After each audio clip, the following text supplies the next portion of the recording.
आम आदमी पार्टी की तपस्या सफल हो गई है। उनके मुखिया और दिल्ली के मुख्यमंत्री अरविंद केजरीवाल जेल से बाहर आ गए हैं। ईडी की दलीलों को पर रखकर सुप्रीम कोर्ट ने उन्हें 1 जून तक अंतरिम जमानत दी है। लोकसभा चुनावों के बीच मिली यह जमानत आम आदमी पार्टी के लिए चुनावी गेम चेंजर साबित हो सकती है। जमानत के दौरान वो कुछ काम पूरी आज़ादी के साथ कर सकेंगे। क्या है वो काम, इस वीडियो में हम इसी की चर्चा करेंगे। मेरा नाम है वैभव, आप देख रहे हैं जी स्विच। दिल्ली की 7 लोकसभा सीटों पर 25 मई को वोटिंग होनी है। वैसे देखें तो समय काफ़ी कम है। आने वाले 2 हफ्ते अरविंद केजरीवाल के जीवन के सबसे क्रूशियल 14 दिन हो सकते हैं। पूरी पार्टी उनसे उम्मीद लगाए हुए है। सीएम केजरीवाल की गैर मौजूदगी में अब तक उनकी पत्नी सुनीता केजरीवाल मोर्चा संभाले हुए थी। बड़ी रैलियां अब तक उन्हीं के नेतृत्व में निकाली जा रही हैं। सीएम केजरीवाल को जब तिहाड़ जेल भेजा गया था तब पार्टी ने जेल का जवाब वोट से कैंपेन की शुरुआत की थी और अब इसी कैंपेन में केजरीवाल खुद जुड़ गए हैं। आज जब अंतरिम जमानत की खबर आई तो आम आदमी पार्टी का जोश काफ़ी हाई हो गया। सुप्रीम फैसला आते ही आम आदमी पार्टी ने प्रेस कॉन्फ्रेंस की और इस फैसले का स्वागत किया। यही नहीं, आम आदमी पार्टी ने सोशल मीडिया प्लेटफॉर्म एक्स पर अरविंद केजरीवाल की एक तस्वीर भी शेयर की। इस तस्वीर में उन्हें जेल से बाहर आता दिखाया गया। साथ ही लिखा कि तानाशाह का अंत करने वो आ रहा है, सत्यमेव जयते।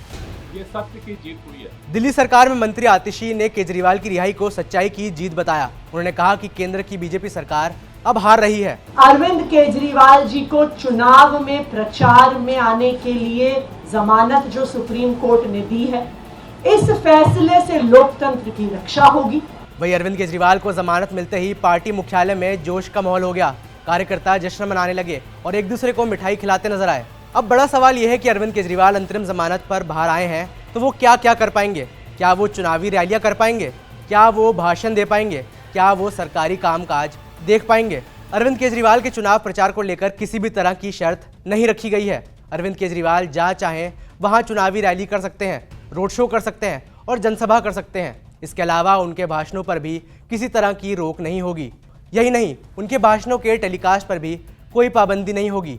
हालांकि सुप्रीम कोर्ट ने एक शर्त जरूर रखी है। उन्होंने कहा कि वो चुनाव प्रचार के दौरान शराब नीति केस से जुड़ी कोई बात नहीं करेंगे। इसके अलावा सुप्रीम कोर्ट की शर्त के मुताबिक अरविंद केजरीवाल सरकारी काम में दखल नहीं देंगे।